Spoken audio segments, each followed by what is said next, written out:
Hey everyone. I wanted to chat with you guys today about the power of trade-offs and how so many people are still trying to do it all. I thought that we really had figured out that we can't. I really, really thought that we had kind of gotten past that mindset, but it is clear to me in the past few weeks that there's lots of people still trying to do it all, and their focus is in the wrong area. And so, whatever it is when it comes to, I talk a lot about goal setting and how to achieve those goals and how to make them really attainable. And, we talk about consistency and small steps. But this is one of the pieces that if you're not acknowledging the power of the trade-off, then you're still trying to do it all, and therefore the consistency isn't going to be there. The small steps aren't going to be implemented, because the power of the trade-off is that something has to give. We can't keep piling all of these things into our life and expect to do well in all areas.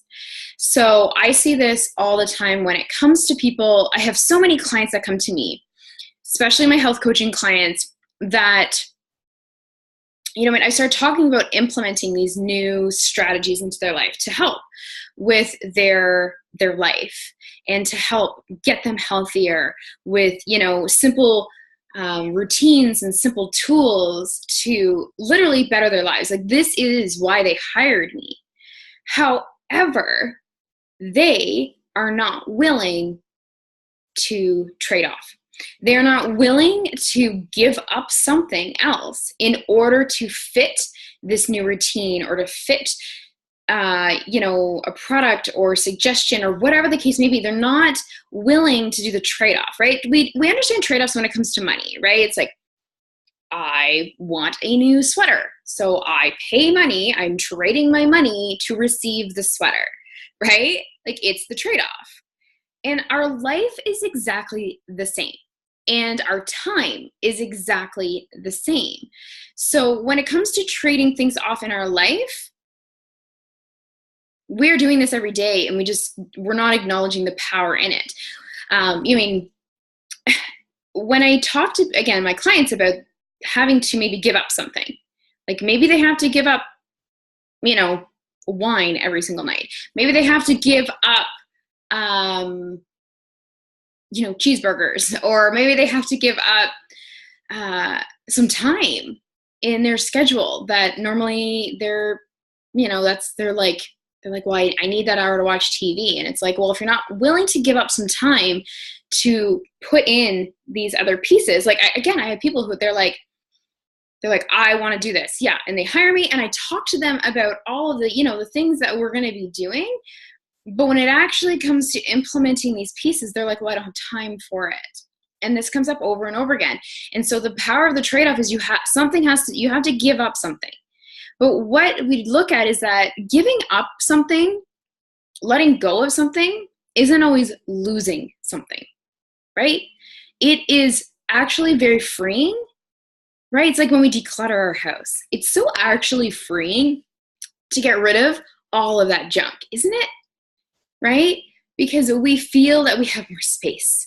We feel that we can breathe a little easier, that it's not so, cluttered around the house. Our life is the exact same way, and we have a hard time, especially for, people like me who are like recovering perfectionists, and we really try to do it all on a lot for many years before we burn out completely, and usually burn ourselves out like a few times over before we actually learn the lesson. Again, totally guilty. However, when you learn the power of the trade-off, and that giving up something actually fuels you better, it's unlimited.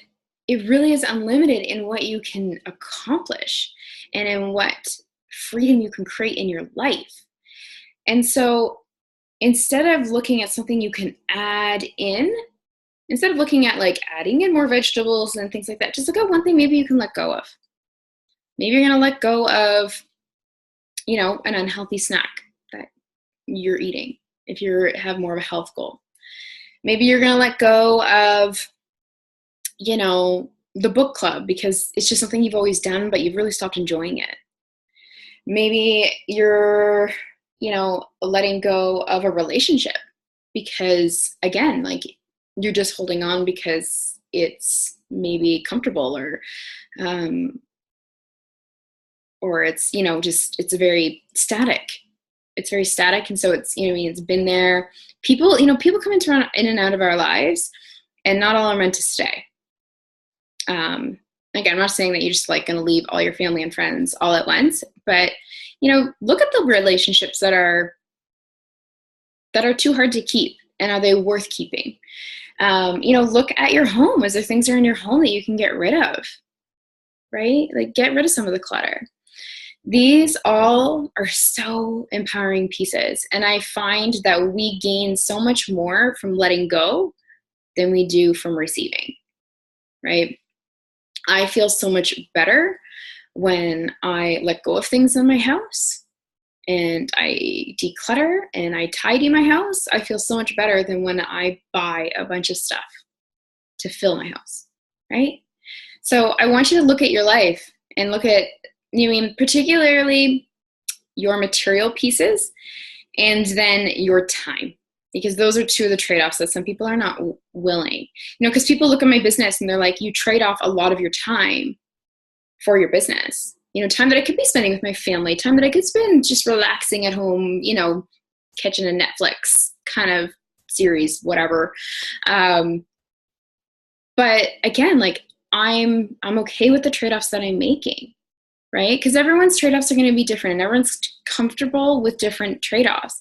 And I am fueled by my business. I don't mind trading off some extra hours because it fuels me. And I know that I'm showing my daughter, you know, I mean, as much as maybe I'm not spending as much time with her, I'm also showing her that I am my own woman and that I am going to pursue my dreams unapologetically.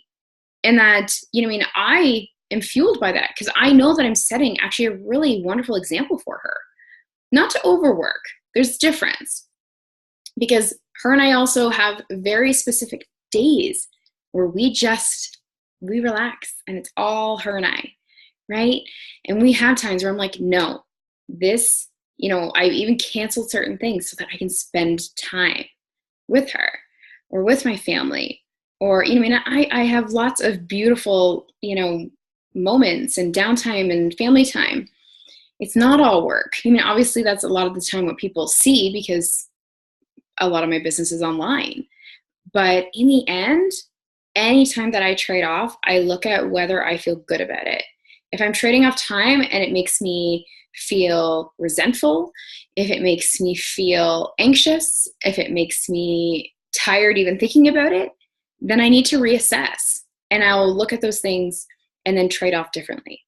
So that's the message I wanted to share with you guys today. The power of the trade-off. It's not always losing something.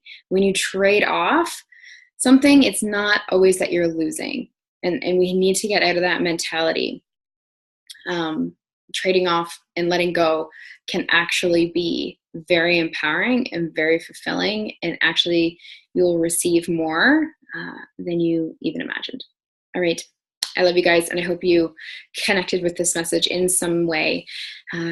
Always, if you have questions or comments, I'd love to hear them. Otherwise, we will see you guys next week.